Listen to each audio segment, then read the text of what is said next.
All right, everybody. Thanks for checking us out. I appreciate it. Name's Shane Stanton. I'm SVP of Business Development here at loanDepot, and I've got with me Alec Hansen and Brian Covey. These two guys are some of the best leaders in our industry. They really have become voices for the industry. And what you're about to watch is a conversation on where our retail mortgage banking industry is headed.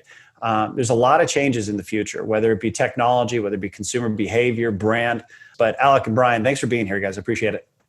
Absolutely. This is fun, man. I love the chance that there's a potential recruit out there watching this and hanging out with us. So this is great. I'm the Senior Vice President of the Pacific Southwest Division for loanDepot. It's kind of here on the West. And I'm basically a mortgage loan officer. I was a receptionist in this industry when I started in 2004 and kind of grew up in the industry. So kind of a student of the game. Was a top producing loan officer, kind of checked all the boxes, ran big branches, and really honored in my current role to help serve a wide swath of the country. I also host the Modern Living podcast. Really in all my social media efforts and everything there, Shane, it's just I want to be part of the conversation. And I realized a year and a half ago that this massive movement towards digital was happening, that a lot of us as our communities were going digital. I mean, and obviously in 2020 with COVID-19, it forced everybody digital. And I realized that I just wasn't in the conversation the way I wanted to be. So I hosted the podcast. We went through our whole first season. We're starting season 2. Pretty large listenership inside of the mortgage space.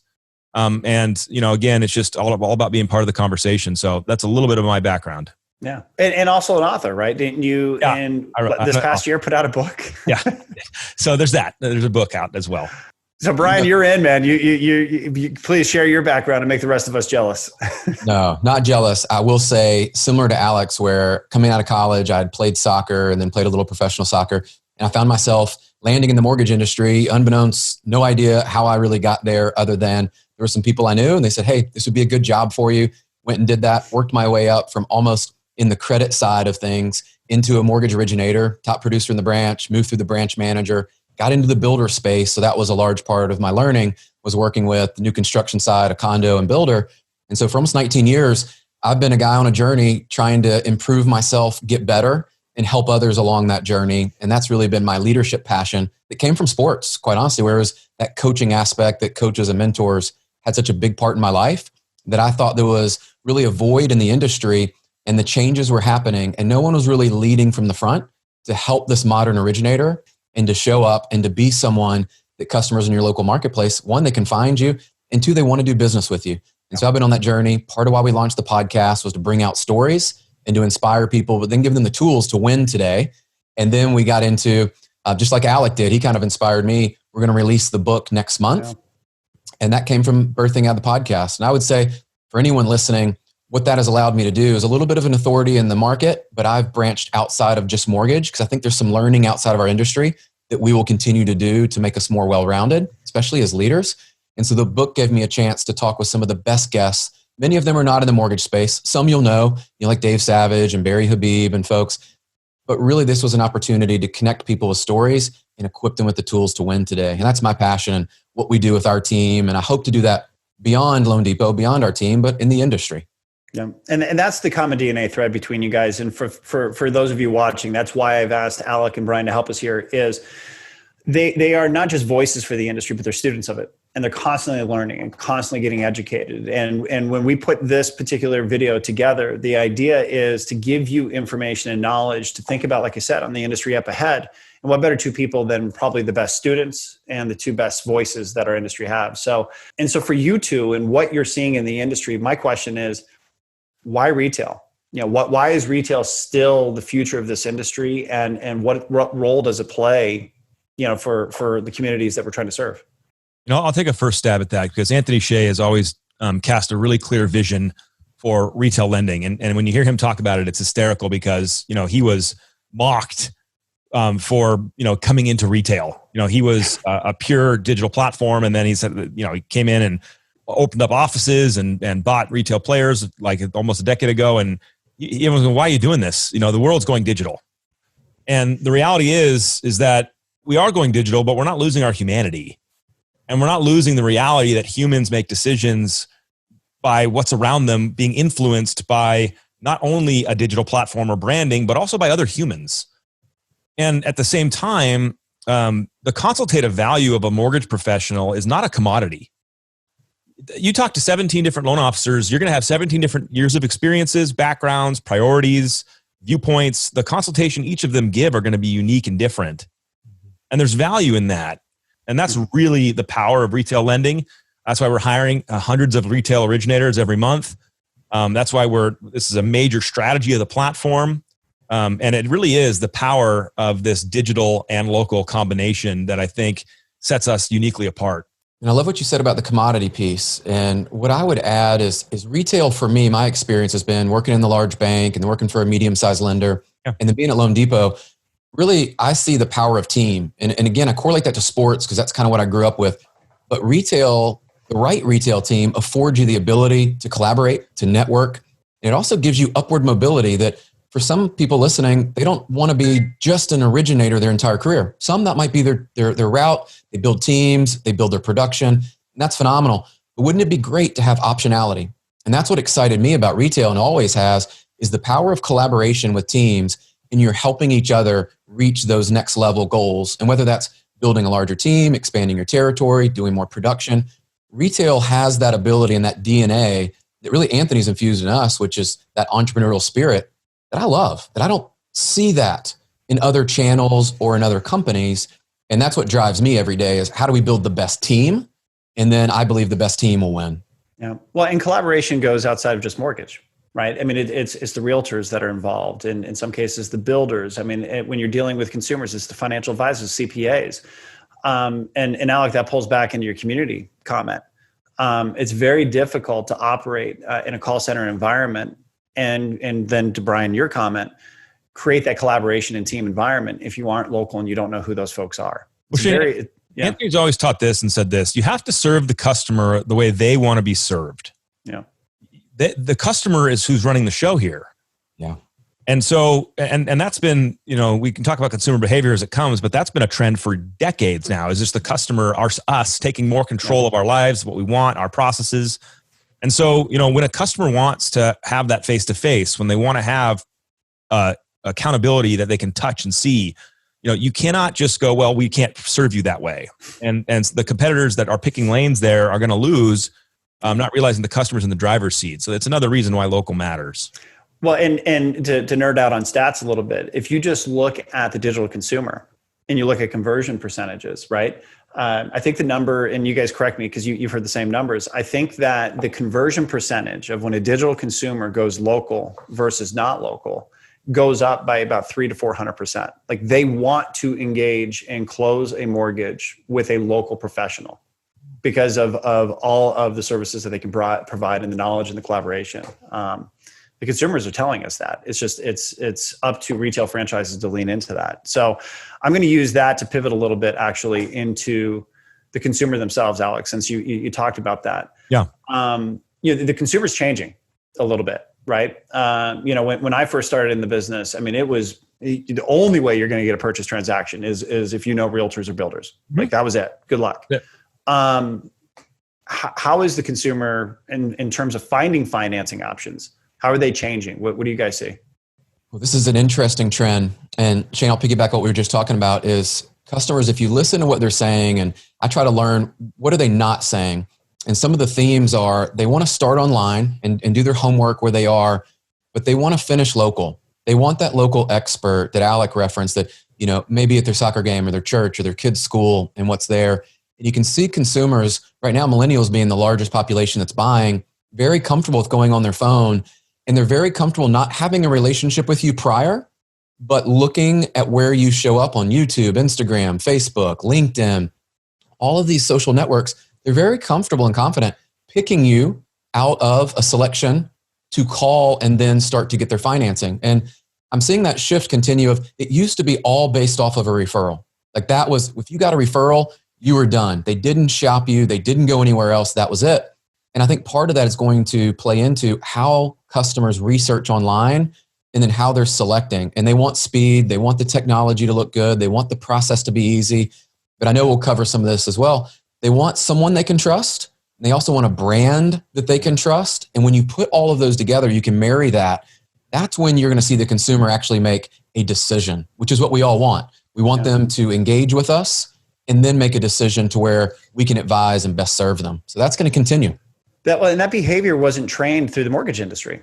No. That behavior was trained throughout the world, right? If you want to go look for a plumber, what do? Your local town, like us, we go Oregon plumber, and whenever you look for any type of service provider, while mortgage financing is obviously much higher on the food chain than a plumber, the behaviors are impacting our industry of how they're finding their financing options. So yeah, I agree 100%. It's the comfort of what they've learned in the rest of their lives that's now impacting how they're interacting with the mortgage side of the business. The consumer behavior, it didn't change.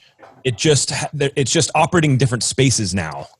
We're still the same people, but we just now have new tools and new ways to operate. It's like when Uber was introduced to the world. You ask people how they heard about Uber, and they'll say must have been a friend, because there was no Super Bowl ad. No. There was no digital commercial. It just kind of went through the whole universe of the world as this amazing way to do things differently. And so we become a digital first society. We are absolutely obsessed with our screens. We wake up and look at our phones first thing in the morning. The trend line in me is very clear.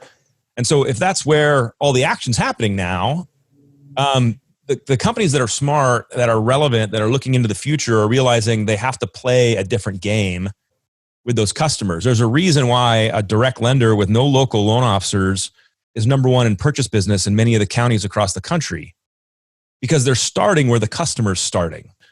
And so it's a big learning curve for traditional local pros because it's an evolution and there's a lot that aren't evolving. And I'm going to want to talk a little bit about customer and consumer expectation changes, right? Because Brian, you'd mentioned this is the first time in our careers that the millennials now make up over 50% of all purchase transactions. But tactically, if I'm an originator watching this and I hear what you just talked about on how consumers are finding you, it's different tools.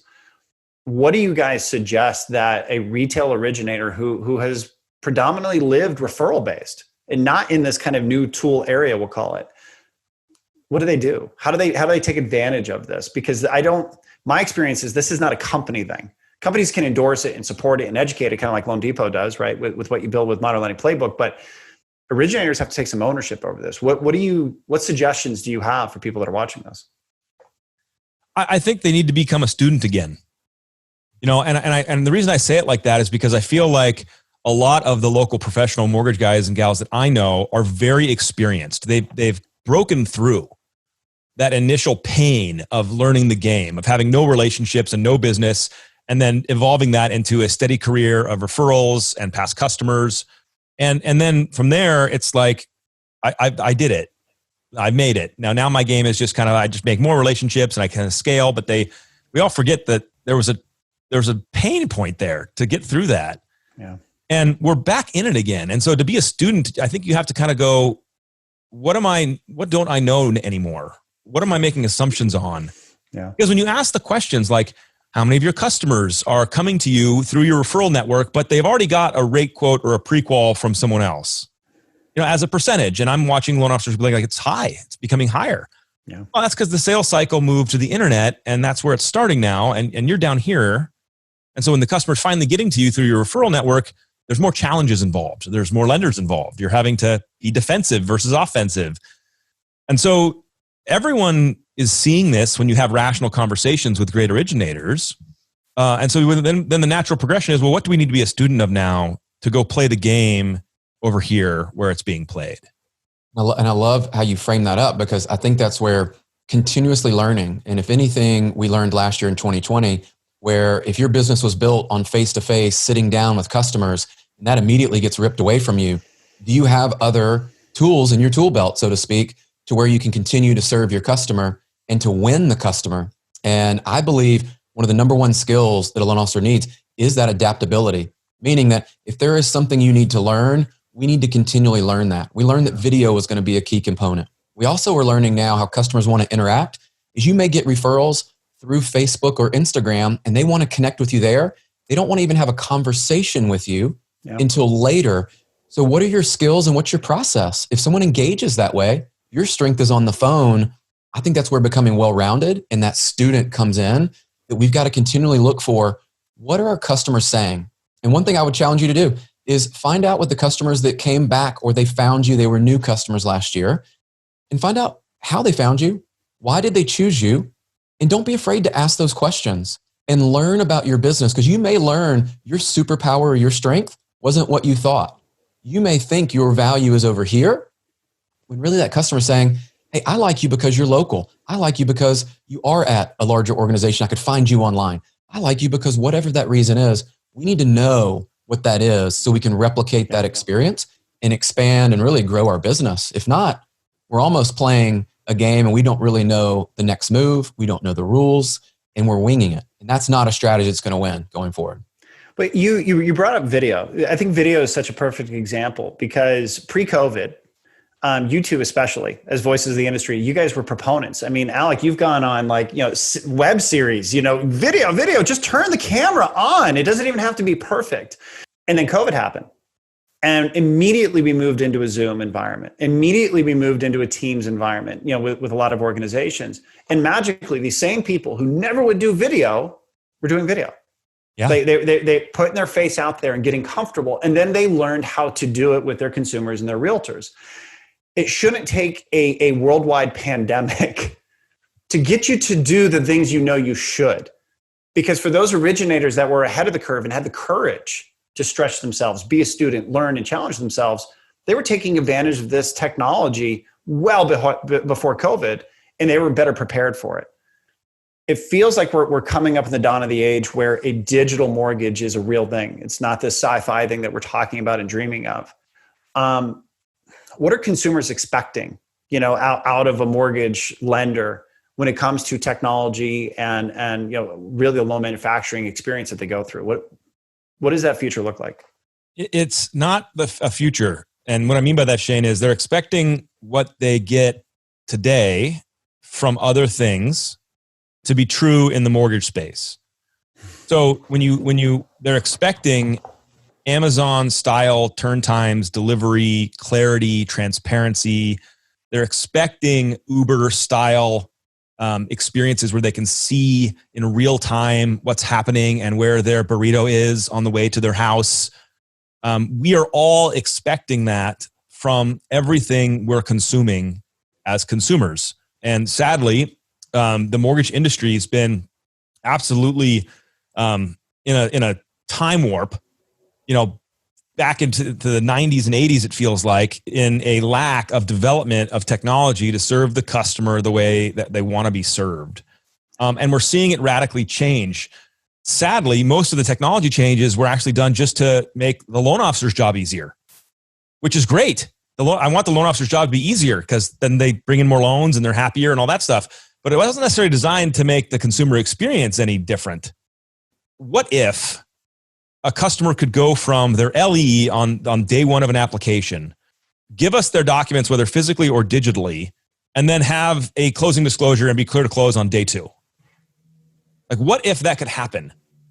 Because if you step back and go, well, that's already happened in all these other spaces. I can order a hammer and have it delivered in an hour. I can get food magically appears with a guy with a brown bag. It's already happening. Well, it's going to happen in mortgage. Anyone with any type of futuristic brain can go, it's not going to be if, it's going to be when. And when it is when, it's going to create a dramatic effect. It's going to be like when streaming technology was finally able to go to your home. And now you could watch a show in real time. Because before that, for everyone that forgets, you had to download something from 4 different sources for 6 days to get a video on your computer at your house. So when streaming technology was introduced, it radically transformed industry.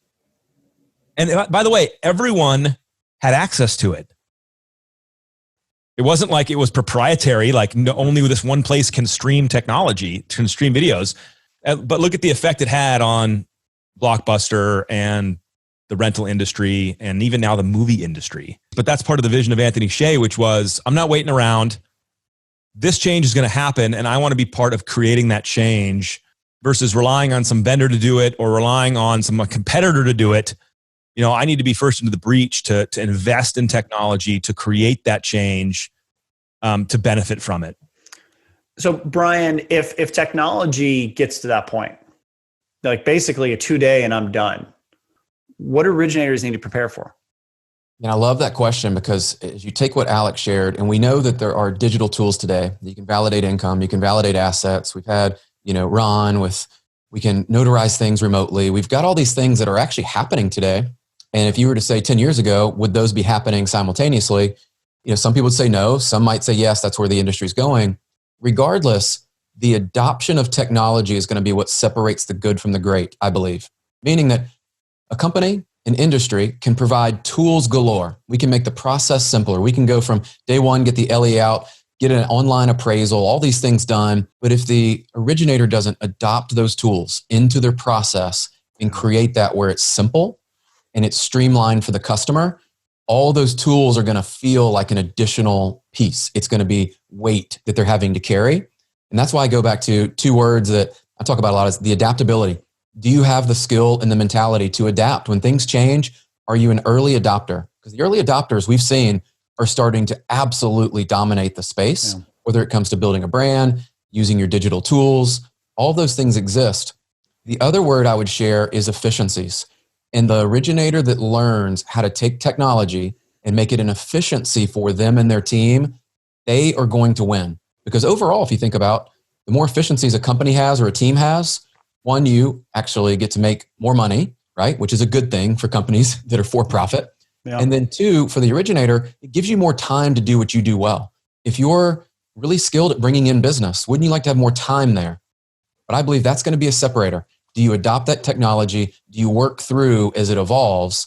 And I know Anthony shares this a lot, but iPhone 1 didn't get to 1 to 12 overnight. It went through ideations, different things that happened there to get there. So I would start adopting technology now, whatever technology it is that you have, incorporate that in your process, and even ask your customers, what were some of the things of the experience that went well? And I'm always assessing, what were some things we could have done better? Yeah. Technology enhances what humans can do. It doesn't make humans obsolete. And that's a really important core value or core understanding we have to have when we're talking about what technology is going to do and what loanDepot technology is going to do. Because if you can get an LE on day one and a CD on day two, and it feels like you're putting your thumbprint down and getting approval on a loan, there's two questions that come up. Number one, where are the consumers going to go get their thumbprint? Where are they going to put their thumbprint? And so all of a sudden, to Brian's comment, the value of an originator is not necessarily in how they can package a loan or chase paper.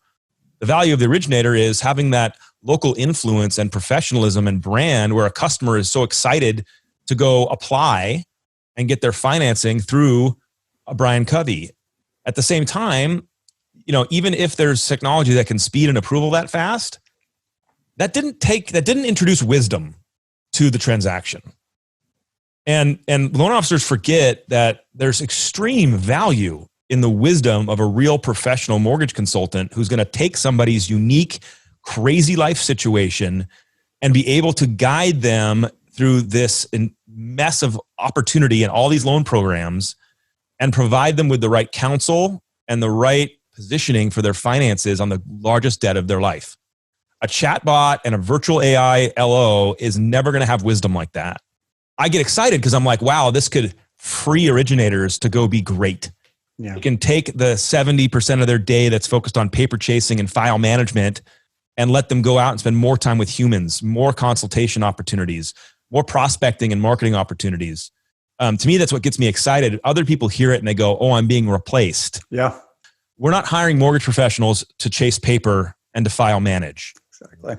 We're hiring mortgage professionals to have influence in their local community, to bring in customers through their strategies, and also to provide a consultation filled with wisdom on the biggest decision of a customer's life, and it's their mortgage. This has to open up the door to having conversations around what these individuals' future plans are. When are you going to retire? Are you going to buy a second home? Are you going to send your kids to private school, college? Are you going to need to buy a boat? Whatever it is.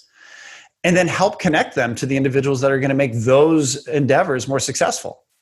Now you don't have time because you're so drawn into the actual manufacturing of the loan. This is a freeing opportunity if you can change your mindset and actually really live by what you've always said. I want to be in your life forever and really have an impact on what your future is. That's cool.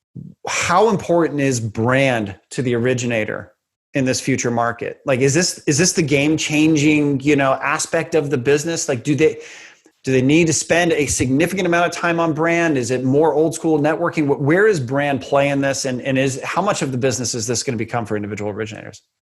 Yeah, so I realized about 3 years ago in my own journey that my brand really wasn't out there as much as I would like for it to be. And in my role of helping generate business and develop relationships in recruiting and growing, that there were a lot of cold calls I was still having to make.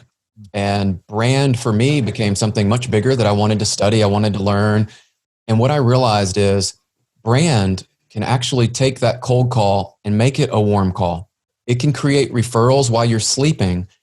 And that is power. Because think about when I started in the business, it was calling on open houses and going on the weekends and doing all that. The world has clearly changed. You can now go online and connect with thousands, if not hundreds of thousands, depending on your audience, of people that you can get not only your message, but what your values are, what makes you different in the marketplace. What is your superpower, and that why someone should choose you. And what I've seen continue to evolve as your brand gets better, the referrals only continue to grow. You've now expanded your name, what people say about you when you're not in the room.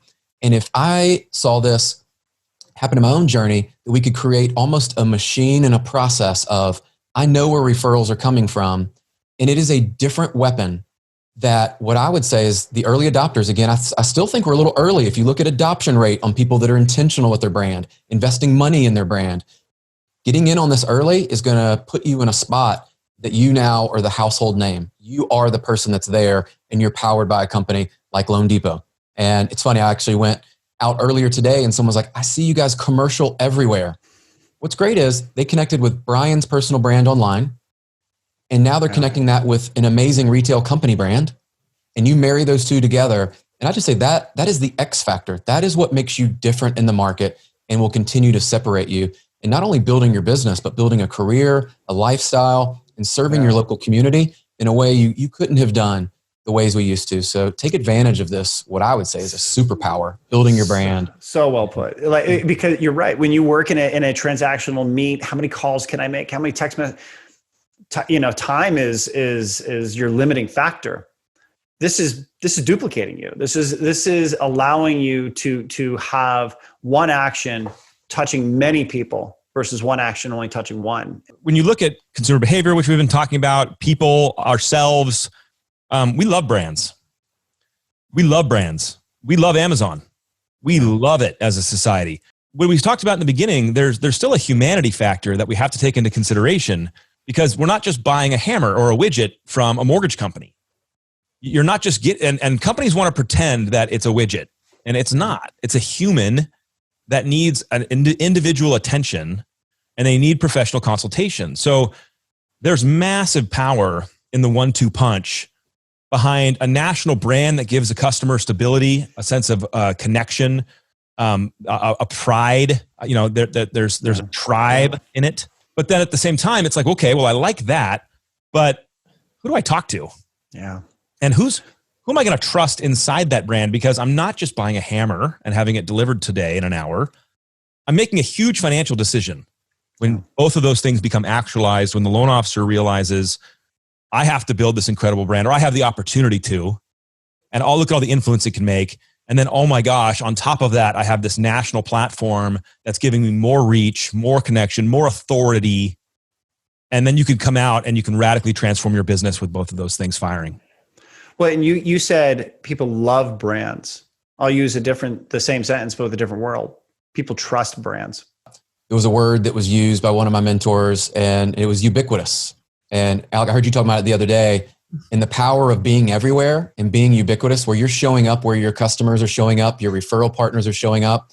And I love when people say, Brian, you're everywhere.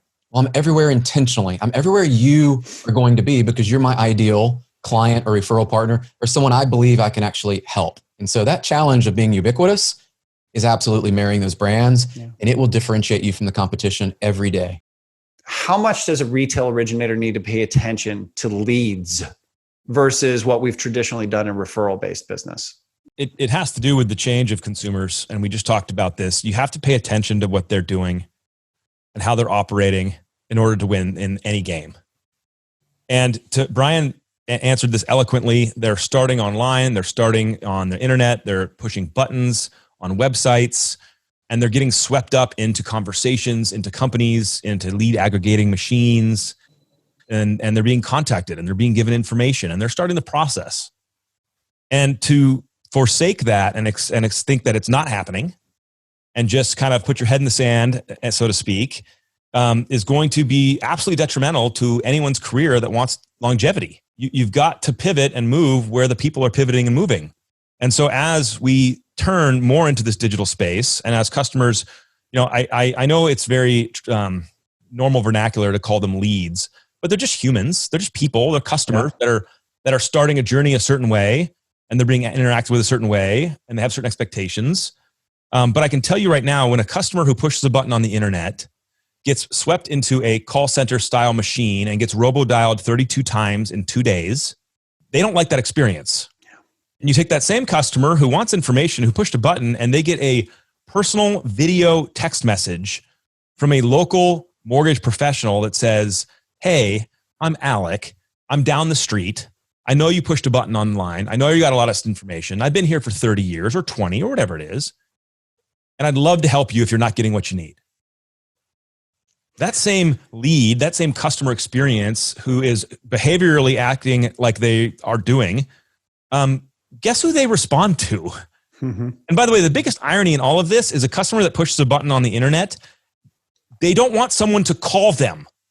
Otherwise, they would have called and said, "I want to talk to somebody using this machine." They didn't do that, but they did express interest. And so we're all evolving to figure out how to match and line up to this. And if your loan officer is not paying attention, I mean, we have in the playbook, the modeling playbook, lead management as one of our core tenets to lean into as retail professionals, because we never looked at that as a skill. That was always the realtor's job. You manage the leads and you send them to me when they're ready to buy. Yeah. Maybe on occasion I'll help you dial some of them if you want, but it's not the world we're living in. Now, I love what you said there, Alec, is there's a couple things you take away from that is, one, the customer is going online and pressing some buttons on their phone as they're sitting at home in the convenience of their home. And they're inviting us in at that moment into their life, right? Like they're not coming into our world, or to your point, they would have picked up the phone and called someone or called the 800 number that you can find on many of the websites. Yeah. This group of consumers is not going to change and move backwards in the sense of not going online to shop for mortgage financing or their home for that matter. So we need to align up with that and start to realize our own behaviors. We go online, we want a fast response. We'd love somebody to reach out to us that's a human being, like Alex said, and say, "Hey, I'm Brian. I'm Alec. I am in your neighborhood. I'm right down the street. My kids go to the school." We need to think about the skills required to now work with that customer who is not a warm lead yet, but they can easily be converted with tools that exist. You mentioned video. Alec, I think that's one absolutely there. They may want to text. Well, guess what? You can do text videos. Again, what is going to separate you from the 10 or 20 other lenders that might happen to have bought that lead as it came in online and make them a customer? How would you choose someone? If they showed up one way, would that be what separated them?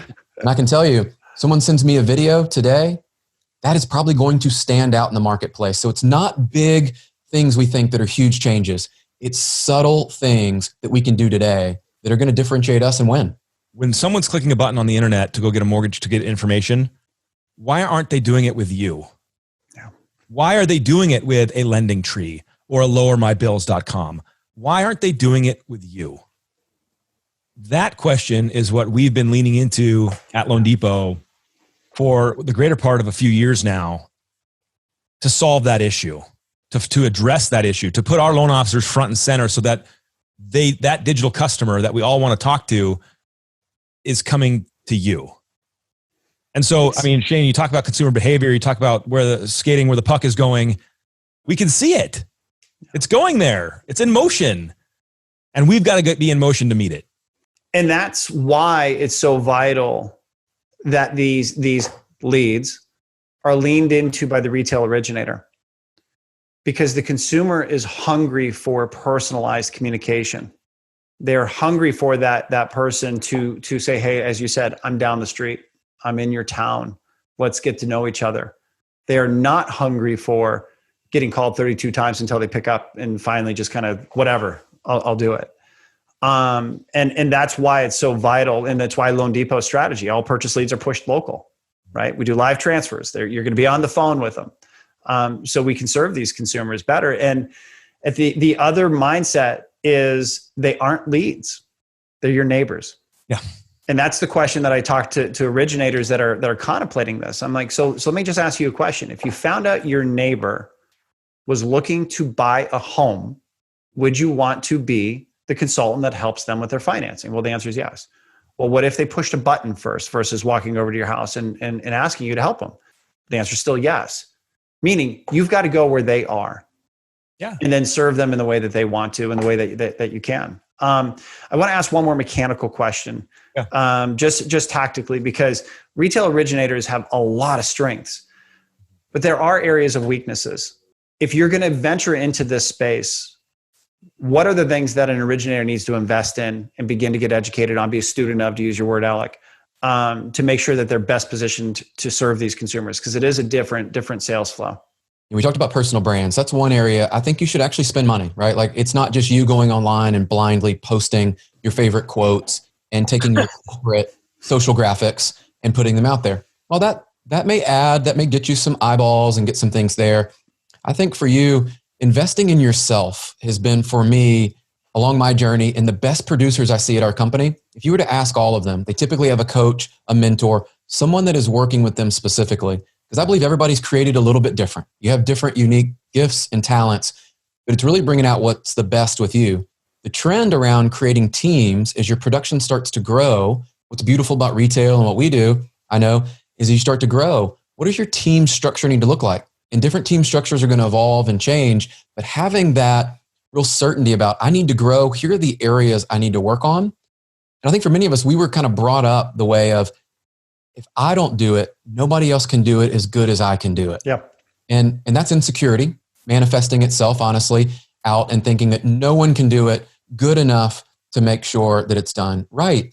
And I would encourage you, looking to grow in the retail channel, especially, is I'm seeing people that are actually outsourcing those things, whether it is marketing and we get training and we go into the CRM and we use those tools there. They may have their assistant do some of those functions. So they're out selling and working that are there. You may think about outside, I talked about coaching and mentoring. What are the skills and the areas you need to improve and grow so that you are converting more, you're adding more value? And the last one, I would say, you can never invest enough in your network. I've realized this over the last year, and I have gone more than all in, I would say, in building my sphere and my network. And I believe in the power of association and working with great people. What that will allow you to do is then take your personal brand with a company brand like loanDepot, and you are on another level. It's always go back to investing in yourself and building those around you.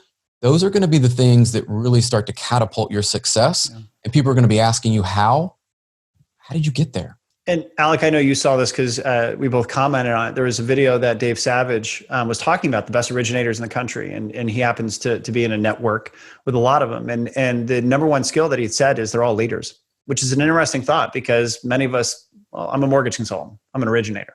No, you're a leader of a business. You're a leader in your community. For many of the local pros out there, we've lived through things that changed how we had to do business.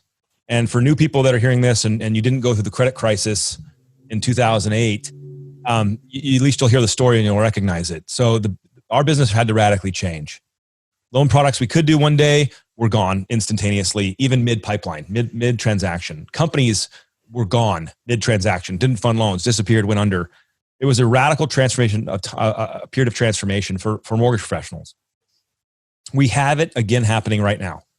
It was going to happen slowly until COVID hit. The consumer was going deeper digital, was starting their mortgage process differently, and it was happening all around us, but we weren't being forced to change because we didn't have to.